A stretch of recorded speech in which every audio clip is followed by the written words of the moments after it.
Senator Marshall. Okay, thank you again. I think I'll start with Mr. Lewis on the same topic of managing flood events. I think, it sure seems like we're having more flood events. How can we manage that water from rivers that are flooding and store them better? We've talked about this in Kansas for decades. How do we take advantage of that situation? Any thoughts? Well, I think as we look at the situation, at least in our part of the world, the central United States, what the forecast or the long-term models would say is that we'll get roughly the same amount of precipitation, but in more intense events and maybe in more time in between the events. And really what that means, if you're going to manage the water, we kind of have to go back to where we're at maybe in the middle part of the last century with storage.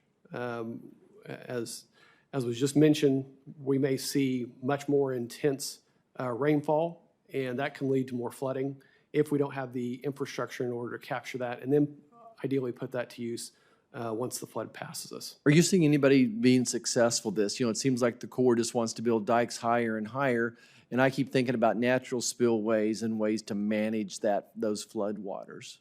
There are a few examples, certainly as we see more and more demand primarily from our cities and urban centers for water. We are seeing, certainly in Texas and California, in North Texas, there was recently a reservoir that was permitted and is being built called Lower Bodark, which is about 13,000 surface acres. That's probably the largest reservoir of its kind being built in the United States at this point.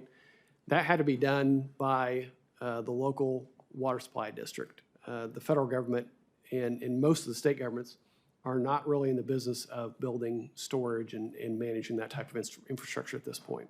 Okay. My next question, it's kind of a generic one that we'll see if we have time for everybody to answer. I want to know what's in the federal government conservation programs. Tom, and I'll come to you first. What's working for water conservation? What's not working? How would you improve water conservation if you were king, if you were writing the next farm bill? What would that look like to you to give you more flexibility? First of all, yeah, flexibility is the key to it. Maybe shorter term type programs. The key to getting, in my opinion, in production agriculture is to be able to incentivize the producer to try new technologies without feeling like he's going to lose his farm if things don't work. Because we're an aging population in production agriculture. And so that willingness to step out of the box and say, hey, I want to switch the way that I'm doing things, that's hard. That can be a very hard decision, especially, again, with overall farm income, net farm income projected to be down. So what would I do with them? I think I would mirror a little bit like we do in Kansas, where we say, hey, I go to them, I'd like to put in some probes, I'd like to do this. There's some incentives for me to try that, but then they don't tell me what I have to do from there. They look at the results. I tell them what I want to do. In my case, I said I will reduce my water usage by 50%. Okay. And we were able to do that, and we were able to hold net income at the same level. But I think that would be my one suggestion. Mr. Lewis, kind of expand upon that. What have you seen working from the federal level? Obviously, the state's giving them some flexibility, your control. If you were to help us direct the next Farm Bill dollars, what can we do to give you more flexibility or to make this work for your people, our people? Well, I think Mr. Willis hit on it pretty well, frankly. Much of the programs that are dedicated to this type of activity really weren't built for irrigation efficiency or water management. They were primarily built coming out of the 30s and the 50s with dust bowls, and they were focused on soil conservation and those kind of things. Very laudable goals and very important activity. They're really difficult to then take those same programs and then apply them to the type of things that Tom just talked about. I think some more focus on irrigation technology, on water management, maybe dedicating some of the resource and some of the programs towards that would be helpful in trying to move us in the right direction from the federal side. Thank you. I'll yield back. Yeah, if I could just add, Senator Marshall, I appreciate that question. I would say there are a couple things real quickly. In our district, we deal with both the NRCS and the Bureau of Reclamation in the far west. And the problem we have is that the two agencies have completely different NEPA compliance processes.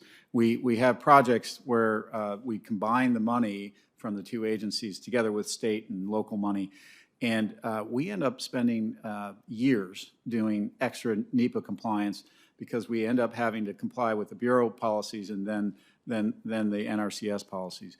We would love to see a farm bill that directs the NRCS to be able to use the U.S. Bureau of Reclamation NEPA compliance program and policy. So if we do that first, we can move forward with both agencies. It would be tremendously helpful. The only other thing I would say is that we are looking at these huge increases in prices on piping in particular. That's one of our best way to increase water efficiency and water conservation on off-farm delivery. The process that the NRCS uses through EQIP oftentimes combines both the design and the construction in one contract. And so by the time we get the design approved, we get the contract approved, the construction prices have escalated recently as much as 100%. And the original contract price cannot cover the on-farm and off-farm delivery systems. We would ask that you consider supporting and reestablishing the index payment rate program within the NRCS and authorizing the NRCS to break those two phases of contracting up so that when we finally contract for construction, it is a realistic number and not one that is futile. So thank you. Thank you, Senator Marshall. Thank you for that testimony. Senator Lujan's actually next in order, but he has kindly said, Senator Braun, if you'd like to go since you were here, and thank